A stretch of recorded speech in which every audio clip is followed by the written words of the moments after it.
Hello hello मु आपण समस्त को वेलकम करछि मोर गोटे छोटिया मिनी ब्लॉग को। आज हमर डिनर रा व्यवस्था होइतिला बाहर बा गाँवलिया हळदिया लाइट वाला रेस्टोरेंट जोटा कि तार मु ना देछि कारण मो ना पढ़ी पारनी जेहेतु एटा तमिल लिखाई तो ये मत खावा को बहुत ही भल लगे आठी ना पूरा बहुत बढ़िया बढ़िया जिनस मिले तो भी हेल्दी जिनस मिले कहीं आपको रागिर बहुत सारा ऑप्शन मिलवा ये जहाँ भी आप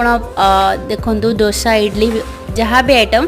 सबू रागिर ही दी रही तो से मत यहाँ बहुत ही भल लगे रेस्टोरेंटा ता सहित यार प्राइस बहुत ही बढ़िया पॉकेट फ्रेंडली तो आप इजिली ये बहुत सारा आइटम बहुत कम पैसा खाईपर ता सहित ये आप देसी घीर डोसा आउ नॉर्मल प्लेन ऑयल डोसा भी आप ऑर्डर करेंगे आपण हिसाब से कस्टमाइज करके